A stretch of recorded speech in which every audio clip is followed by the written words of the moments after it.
Welcome to the story. Don't forget to like, subscribe, and support me. The sun hung low over Camelot, casting a golden hue across the sprawling fields that surrounded the kingdom. King Arthur stood at the edge of the balcony, his hands gripping the stone railing as he looked out over his realm. Peace had reigned for several of years now, but the familiar weight of unease pressed down on him, a shadow creeping at the corners of his thoughts.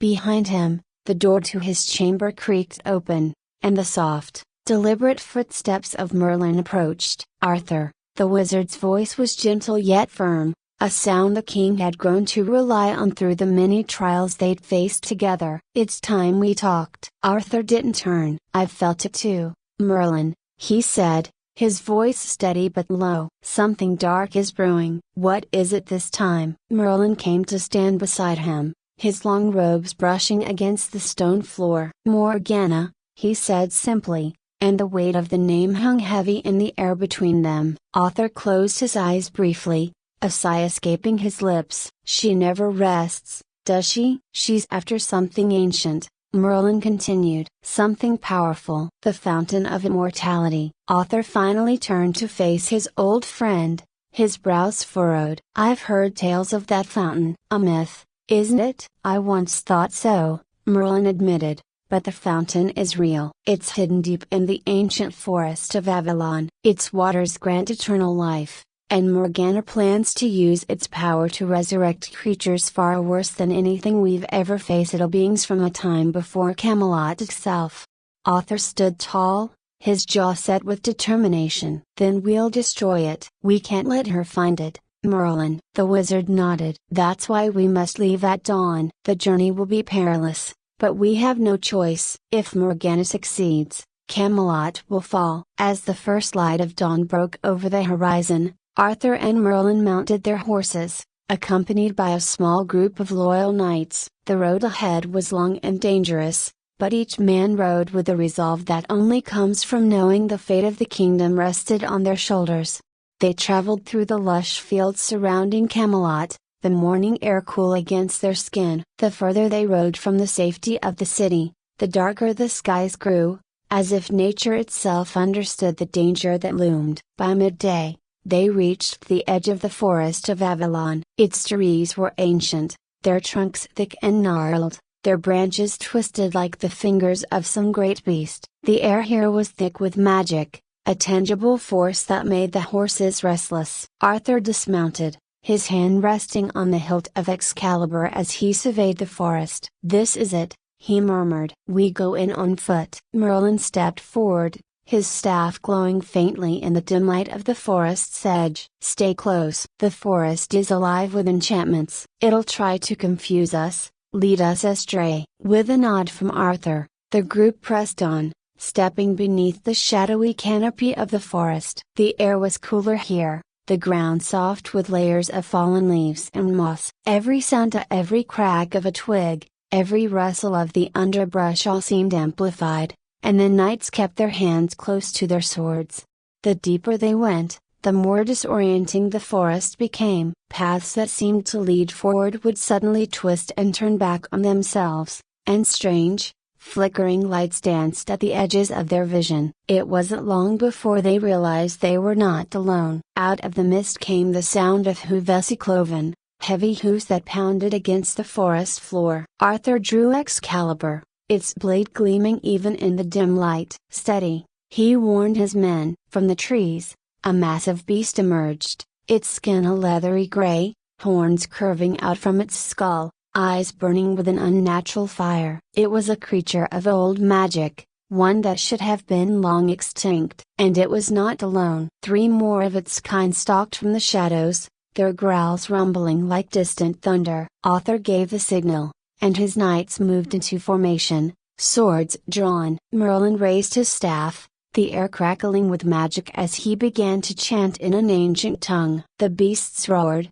charging forward with deadly speed. Arthur met the first one head on, swinging Excalibur in a wide arc that cleaved through the creature's hide. It howled, stumbling back, but the others were already upon them. One of the knights was knocked to the ground, the beast's claws ripping through his armor as he screamed in pain. Arthur fought with the precision of a man who had faced death more times than he could count, his sword dancing through the air as he cut down the creatures one by one.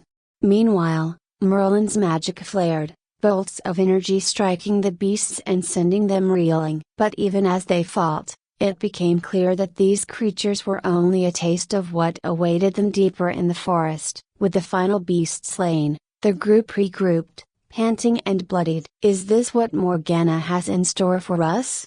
one of the knights asked, wiping blood from his brow. "This is only the beginning," Merlin replied grimly. "We need to move quickly." They pressed on, the weight of the encounter lingering in the air. Hours passed, and the forest seemed to stretch on endlessly, its paths twisting and shifting as if the trees themselves were alive. But Merlin's magic guided them, leading them ever closer to the fountain. As night began to fall, they reached a clearing, and in the center stood a crumbling stone temple, half covered in vines and moss. It was ancient, far older than Camelot, its walls etched with runes and symbols of forgotten magic. The fountain lay within. "We're close," Merlin whispered, his voice barely audible over the sound of the wind that whistled through the trees. "But so is Morgana." Arthur looked around, his eyes scanning the shadows for any sign of movement. He could feel it now, her presence. Morgana was near,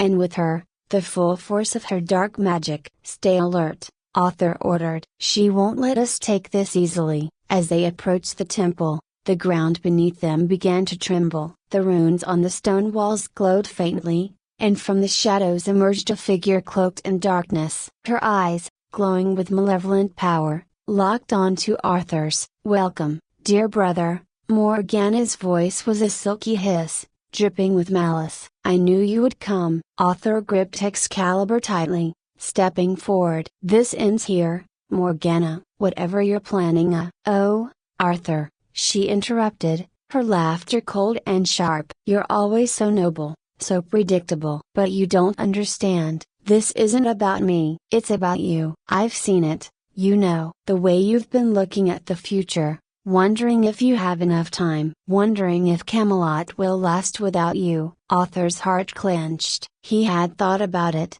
late at night when the castle was quiet and the weight of the crown felt too heavy to bear. But he couldn't let Morgana see that weakness. "You think you can sway me?"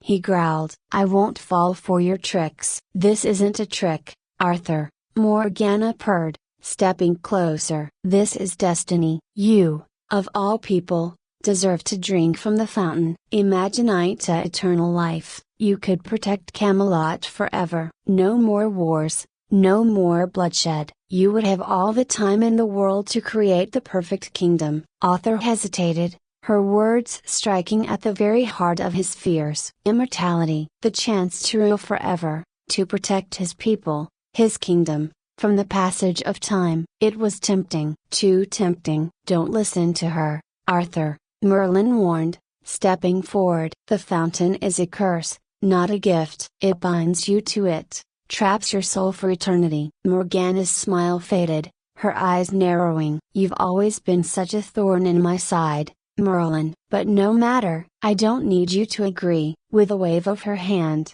the ground beneath them erupted, and the fight began once more. Creatures of darkness poured from the shadows, their snarls filling the air as they rushed toward Arthur and his knights. Arthur swung Excalibur, cutting through the beasts, but his mind was distracted, Morgana's words echoing in his ears. "Merlin and the Fountain of Immortality." A broken bar until they reached the edge of the ancient forest of Avalon. The trees were tall and gnarled, their branches twisting like skeletal fingers against the overcast sky. A dense mist clung to the forest floor, and the air was filled with the faint, eerie whispers of magic. The knights dismounted, their eyes scanning the darkened woods with wary anticipation. Merlin glanced at the forest, his expression grave. "The magic here is old and powerful. We must stay vigilant." Arthur nodded, his gaze sharp. "Lead the way." As they ventured into the forest, the path grew narrower and the trees denser. The once vibrant greens of the forest faded into darker, almost foreboding hues. The deeper they went, the more they could feel the weight of the ancient magic pressing down on them, like an unseen force trying to push them back. The group moved silently, the only sounds their footfalls on the underbrush and the occasional call of a distant bird. Hours passed, and the sun, now obscured by the thick canopy, cast a perpetual twilight over the forest. Merlin halted suddenly, raising a hand to signal the others to stop. "This is it," Merlin said softly, his eyes scanning the surroundings. "The fountain is close." Arthur could see the tension in Merlin's posture. "What do we do now?" "There will be traps," Merlin explained. "Morgana will have made sure of that. We need to be careful." The knights tightened their grips on their weapons, and the group pressed forward with renewed caution. The forest seemed to close in around them, the trees leaning in as if whispering warnings in hushed tones. Suddenly, the ground beneath them shifted, and a hidden pit opened up, barely missing the group as they jumped back in alarm. "Stay alert," Arthur commanded. "Morgana's minions are near." The group continued, more cautiously now, and it wasn't long before they encountered the first signs of Morgana's dark magic. The trees were marked with strange runes, their symbols glowing faintly in the dim light. Merlin examined them, his brow furrowing in concentration. "These are protective wards," Merlin said. "They're designed to keep intruders away." He raised his staff and began to chant an incantation, the runes flickering and dimming as his magic countered Morgana's wards. The forest seemed to grow even quieter, the usual sounds of wildlife absent. As they moved past the runes, a chilling silence enveloped them. After what felt like hours, the dense forest began to clear. The trees parted, revealing a small clearing bathed in an ethereal light. In the center stood a large stone basin, its surface shimmering with an otherworldly glow. The Fountain of Immortality. Arthur and Merlin approached the fountain, their eyes wide with awe and apprehension. The water within it seemed to pulse with a life of its own, its surface rippling as if breathing. "This is it," Merlin said, his voice filled with a mix of awe and dread. "We need to destroy it before Morgana arrives." Suddenly, a group of Morgana's followers emerged from the shadows, their eyes glowing with dark magic. A fierce battle erupted in the clearing, the knights clashing with Morgana's minions. Arthur fought with fierce determination, his sword flashing in the dim light as he battled his foes. Merlin wielded his staff with precision, casting spells to fend off the attackers. During the chaos, Arthur noticed a figure at the edge of the clearing, Morgana herself, her presence as commanding and menacing as ever. She watched the battle with a cold, calculating gaze, her eyes fixed on the fountain. "No!"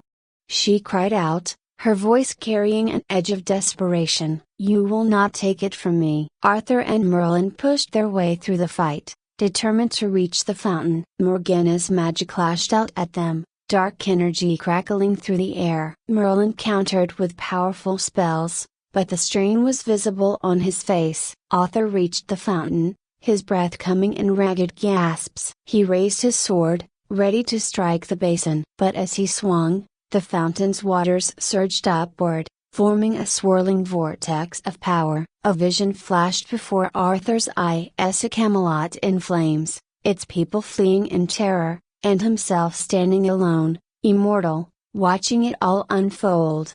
The vision left Arthur shaken, his resolve wavering. He hesitated, the weight of the choice pressing heavily on him. Morgana's voice pierced through his thoughts. "You see, Arthur, immortality could be yours. Imagine a Camelot that never falls, a kingdom that endures forever." Arthur's heart pounded. The idea was tempting, but he knew the price. The power to save Camelot forever came with a cost he wasn't sure he was willing to pay. "No!" he shouted, shaking off the vision. "This power does not belong to anyone." With renewed determination, Arthur struck the basin with all his might. The fountain's waters erupted in a blinding flash of light, and a deafening roar filled the air. The magical energy of the fountain surged outwards, overwhelming Morgana's followers and sending them fleeing into the forest. Morgana screamed in frustration and rage as the fountain's magic began to dissipate. She turned and fled into the shadows, her figure disappearing into the darkened woods. The battle was over, but the cost had been high. Merlin, exhausted and wounded, leaned heavily on his staff. Arthur collapsed to his knees beside the shattered fountain, his breath coming in ragged gasps. The clearing was eerily silent, the once pulsing magic now gone. The threat had been neutralized, but the toll it had taken was evident. Merlin approached, his face lined with fatigue. "It's done," he said quietly. "The fountain is destroyed." Arthur looked up, his expression a mix of relief and sorrow. "What now?" Merlin placed a hand on Arthur's shoulder. "Now, we return to Camelot. The kingdom needs us, and we must rebuild." As they made their way back through the forest, the weight of their journey hung heavy in the air. The vision of Camelot in flames still lingered in Arthur's mind, a reminder of the fragile nature of their world. But as he looked at his loyal friends and knights, he felt a renewed sense of purpose. The kingdom had been saved, and though the future was uncertain, they would face it together. The journey back to Camelot was long, but the light of dawn broke as they approached the gates of the city. The people greeted them with cheers, their faces reflecting the relief and joy of seeing their king and his companions return safely. Arthur and Merlin, though weary, stood together at the heart of their kingdom. Camelot had been spared from destruction, and though the scars of the battle would remain, the spirit of the people was unbroken. As Arthur looked out over the city, he knew that the choices he had made, the battles fought, and the sacrifices endured were all part of a greater destiny. Camelot would endure, and under his watchful eye and with Merlin by his side, it would continue to thrive, a beacon of hope in a world that had come perilously close to darkness. The story of Merlin and the Fountain of Immortality would become legend, a tale of bravery, sacrifice, and the enduring strength of Camelot. And as the sun set over the kingdom, Arthur felt a profound sense of peace, knowing that while the future was uncertain, their resolve and unity would guide them through whatever challenges lay ahead.